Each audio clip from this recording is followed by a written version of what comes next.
So we just finished cooking this mochi. It was in the microwave for 5 minutes. So what I'm gonna do is I'm gonna take a wooden spoon, kind of slam it against each other and just beat it.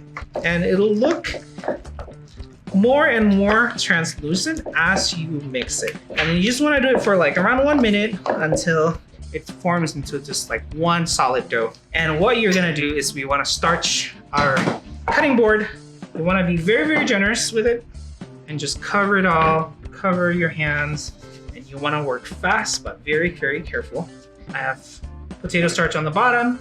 I'm gonna put a little bit more on top, and you just want to have it rolled out. I like it to like a 1/4 inch thickness, and that's pretty much it. So I'm using this like little Pyrex thing, and I'm just gonna cut out circles out of the mochi.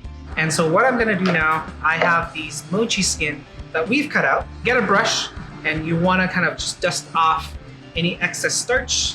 So what I'm gonna do, I'm gonna lay it flat on the cutting board, and I'm gonna take my scoop truffle and put it in the center. I just take the 2 sides and I kind of pull it up from the bottom and then pinch it at the top like that. So you have a little pocket, and you just kind of keep doing that.